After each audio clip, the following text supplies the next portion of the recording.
चाचा क्या हाल है? खैर जी, आपने सुनाओ, ठीक ठाक हो? बताओ। आई ते छिटका मजा नहीं करना पे? हाँ, मजा पे करने शुक्र रब दे लख लख शुक्र हो गए अच्छा, रोजाना महीने शुरू थी ना पे? जी। रोज रखा इंशाल्लाह। सा ठीक ईद है। तक हाँ, चढ़ना तक था। चढ़ा ना। हाँ जी, चढ़ा जब प्यार किया तो डरना क्या।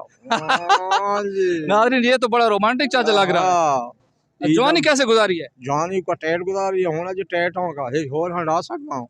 अभी भी टाइट हो? जी सर, टाइट हाँ भी, कोई होवे तो कोई गोल बुल्ली बुल्ली थी के मैं लमने आ रहा जोड़ो आऊँ का नहीं, बुढ़ड़ी थी गुजारा तो करो नहीं तैयार थे पे? ना ना, और थाने जवान को किनारे पे गरीब हमको मिलती नहीं पाई। हट सट के मरा भाई, प्यार किया तो डरना क्या। नाजरीन, मैं तो और मूड में था। इनसे एक और, चलो ठीक है, सवाल भी पूछ लेते हैं। सर, वो कौन सा ऐसा फल है जिसको खाने से रोजा नहीं टूटता? अच्छा, सब फल रोजा हर चीज से टूटता है। नहीं, एक फल है जिसको हम कहते हैं उससे रोजा नहीं टूटता। यार ये हमारे को मालूम नहीं हो, बाहर जो चीज खाओ से रोजा टूट जाता है, बदलो। हाँ, मेहनत का फल ऐसा फल है जिससे रोजा नहीं टूटता। नहीं टूटता। वैसे सुना है ना, मेहनत का फल मीठा होता है या सबर का फल मीठा होता है? बिल्कुल मीठा होता है। तो अब क्या जवाब है आपका? जवाब क्या है भाई, सब भी मीठे है, फल तो सब भी मीठे है। ठीक है, ठीक है नाज, ठीक। ठीक।